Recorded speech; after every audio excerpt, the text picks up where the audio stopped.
período aí de pandemia, isolamento, a vacina não chega, muita gente já voltando aí às suas atividades, mas a gente sabe que o receio ainda é muito grande e muitas pessoas acabaram absorvendo o hábito das compras pela internet. Gente, aumentou e muito. E e-commerce, tá? Direitos e deveres do consumidor é o tema da nossa segunda entrevista dessa edição do programa Utilidade Pública.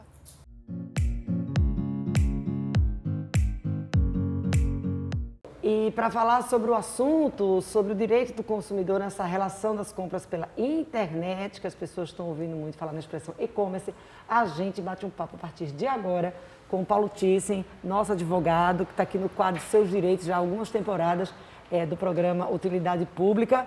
Seja bem-vindo mais uma vez. Muito obrigado, Dânia, muito obrigado a todos. É uma alegria estar de volta aqui gravando, após o período mais duro na pandemia. E, com certeza, essa modalidade de comércio, o e-commerce, que são as compras no ambiente virtuais, está bastante em voga, especialmente nesse período onde as pessoas estiveram mais em casa, tanto os consumidores como os fornecedores de produtos, serviços, que se viram obrigados a entrar no ambiente virtual para permanecerem ativos no mercado. E antes, o que a gente via, né?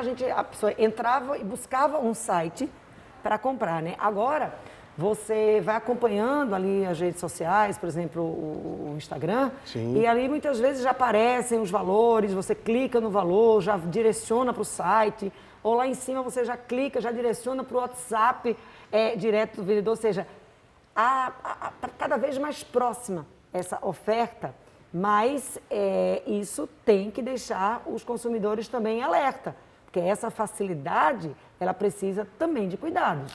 Com certeza, você falou muito bem. Hoje a publicidade, a gente sabe que a publicidade é muito importante em qualquer negócio. Hoje a publicidade das lojas virtuais se fazem basicamente através das plataformas YouTube, Google, Facebook, Instagram. A pessoa paga um determinado valor para que seu produto, seu serviço seja publicizado para as pessoas.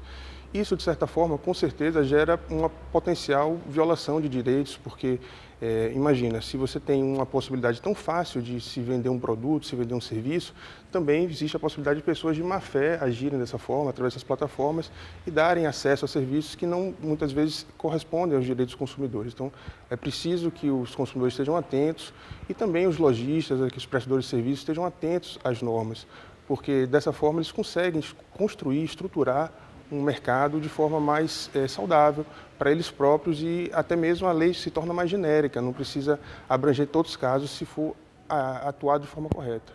A legislação é a mesma, os direitos, a gente vai falar de direitos, tá, gente? Mas é bom saber do seguinte, tá? Tem direitos e deveres do consumidor. Valem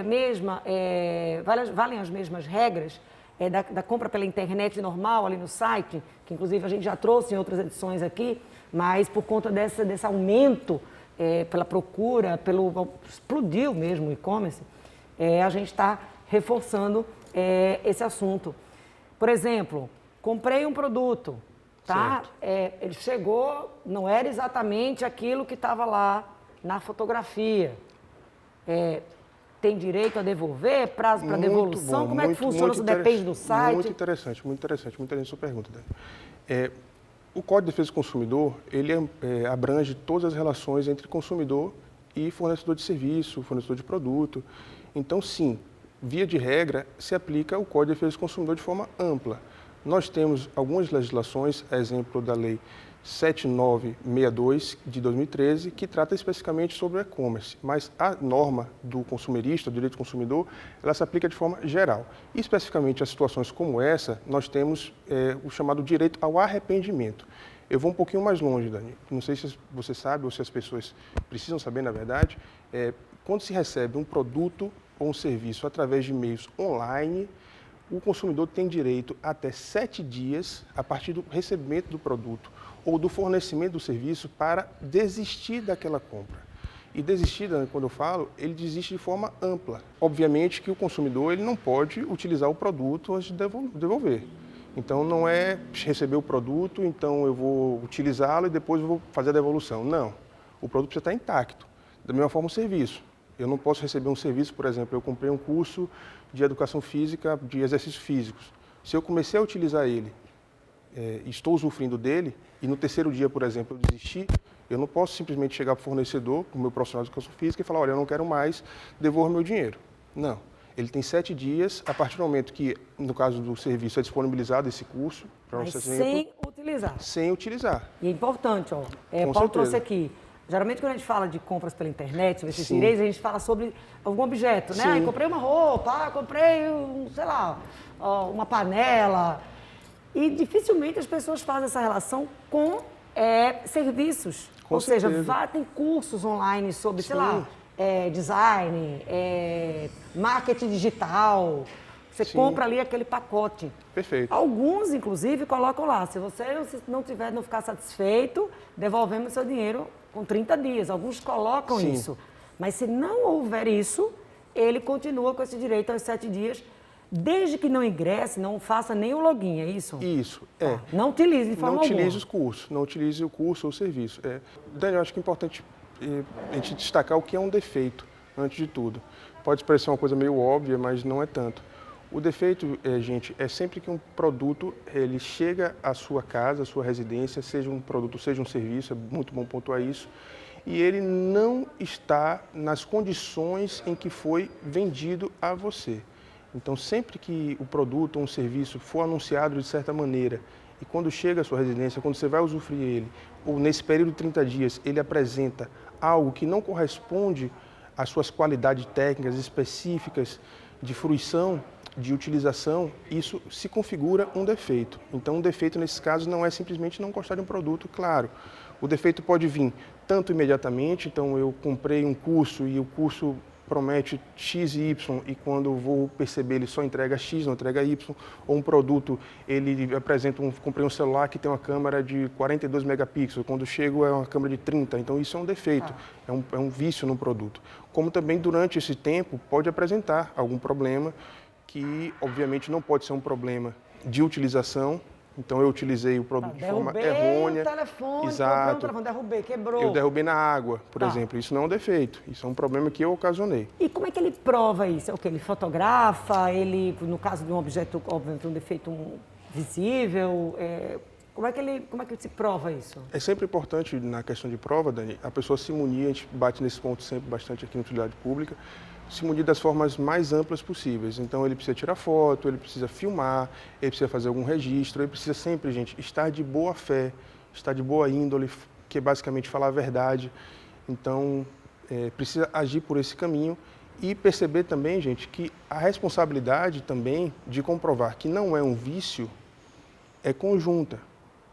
Porque nós estamos falando de direito do consumidor. E nós sabemos que o consumidor ele é uma coisa que no direito chama de hipossuficiente. O que é hipossuficiente, Paulo?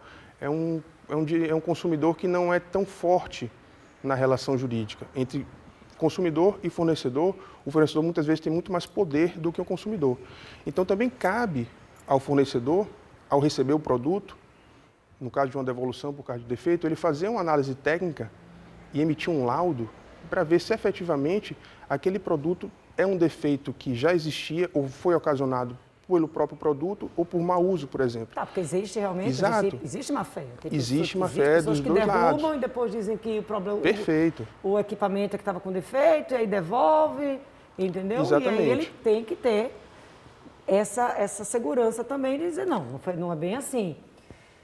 Como é que ele recorre a quem isso? Ele já denuncia ao PROCON, reclama aqui, direto ao site? Como é que funciona isso? Muito interessante. A legislação específica do e-commerce, dos negócios digitais, né, compras e serviços feitos em meios digitais, determina que o atendimento ao cliente ele precisa ser mais amplo do que feito de forma física. Então é preciso que os websites, os Facebook, Instagram, as páginas de venda de produtos e serviços, eles tenham canais de atendimento muito amplo, justamente para poder abarcar isso, porque o primeiro canal que o consumidor deve buscar, e aqui a gente aconselha sempre, é com o próprio fornecedor do produto ou do serviço, porque tenta-se resolver ali de forma imediata. Não resolvendo, porque, por exemplo, pode não haver esse canal de atendimento de forma ampla, ou então simplesmente não houver uma resposta, ou não houver uma resolução, uma dificuldade da resolução, se busca o PROCON, porque o PROCON é a entidade pública responsável pelo direito do consumidor. Aí ele vai seguir agora a mesma linha que a gente trouxe A lá no mesma, outro. PROCON perfeito. não resolveu, tem reclame aqui, Isso. tem o próprio... E depois o advogado. E aqui fica o nosso apelo para que os fornecedores e os comerciantes respeitem os direitos dos consumidores e também, logicamente, nós sabemos que pode haver uma má-fé por parte dos consumidores. Então, a gente aqui também não está sendo leviano de forma alguma, mas que se respeite e que se haja uma preservação, porque vai ser bom para o seu próprio negócio e que você consiga ampliar, porque o desrespeito pode gerar multa, pode gerar fechamento do negócio, pode gerar um processo judicial, onde se gere perdas e danos.